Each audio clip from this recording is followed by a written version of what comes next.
Hey, it's Willie Smith here with Smith & Associates Real Estate Solutions, and today I want to talk with you about should you put your rentals into an LLC. And before I get into the content, go ahead and like this video, share this video, and subscribe if you're watching this on YouTube. All right. So, should you put your rentals into an LLC?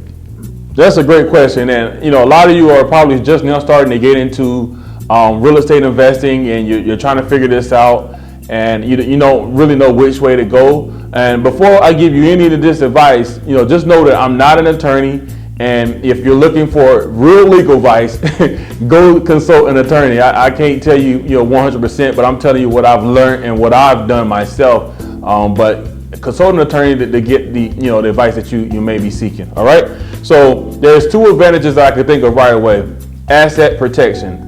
Asset protection means that your rental property is going to be in an LLC. It's not going to be in your name. So if somebody decides to say, hey, now this person owns a property, so they probably got a lot of money, I'm gonna fake trip and hurt myself on this property so I can sue them. So in that scenario, if you have it in an LLC, all they can do is sue the LLC. So whatever is in an LLC is the only things that they can try to go after.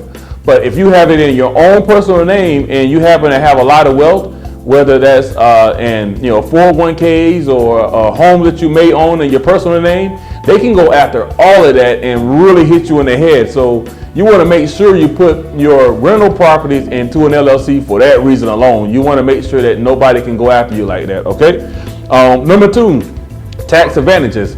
You get a lot of tax advantages from owning a business in general, but more importantly, an rental property. So when you have rental property inside of an LLC, it's going to allow you to write off anytime you make a trip to that property, any kind of maintenance you have to do to that property, whether that's replacing a roof, windows, put it in a new HVAC system, fridge, whatever kind of expenses you may have, you can write it off on that property. You can get really creative with it. I'm not gonna really go so much into all the different things you can do to write off on your taxes, but believe me, it's definitely worth having an LLC. Okay, so here's some of the disadvantages. I don't want to only tell you the good stuff, I'll tell you some of the bad stuff. Okay, so the cost to set it up. If you're setting it up yourself in North Carolina, I know you could probably get it done for, I think it's $125 if you go to the Secretary of State of North Carolina. It's about $125. If you're hiring a lawyer, you're probably going to be looking at anywhere from $500 to $800 depending on who your lawyer is. Okay, so the cost to set it up is going to cost you some money. All right, financing. If you're looking to finance something, say, hey, I'm going to create an LLC today, and tomorrow I'm going to go to the bank and say, hey, I want to go buy that 20 unit apartment complex, or I want to go buy this duplex, and I want to buy it from my LLC. The bank's going to say, okay, well, show me your money. Show me the money, and it's going to be a scenario where you're going to have to show tax returns for at least 2 years showing how that LLC is performing. And if the LLC is not making money, they're going to look at you as the borrower, and you're going to have to be the one that qualified to be able to buy that home. So just know that financing is going to be a little bit challenging when you first get started, but if you take the necessary steps and you buy good properties, you will have the financing you will need in the future from your assets. Okay, so that's a disadvantage. It's non-foolproof, meaning if you say, okay, I'm gonna put it in an LLC and I'm not gonna ever have to worry about anybody coming after me because it's in the LLC, they can't sue me.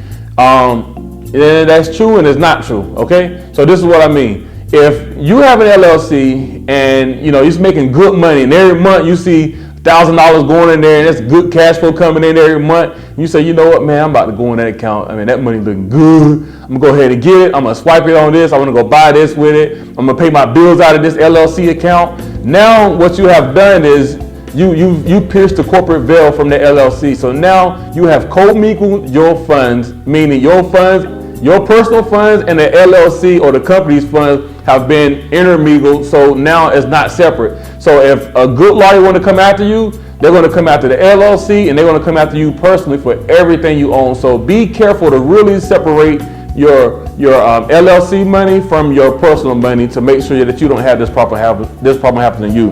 And then the last thing is, it could trigger a due on sale clause. For example, if you say, all right, they say, hey, your LLC isn't established, you can't buy a property, and you say, okay, well, I'll just go ahead and get the financing in my own name. So you go ahead and you get the financing in your own name, and you got good credit, you got good income, so they let you buy the property.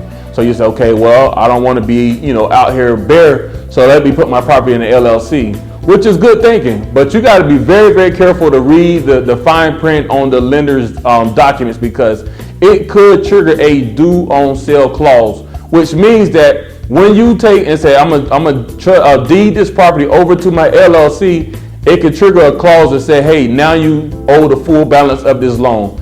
And if you don't have X amount of dollars in cash, you're going to be in a tight spot. So there's just something to think about when you're looking at LLCs. I mean, there's a lot of pros and there are some cons, but if you're hiring a lawyer, or if you do your due diligence and do a lot of research, you can find the best way to make this happen.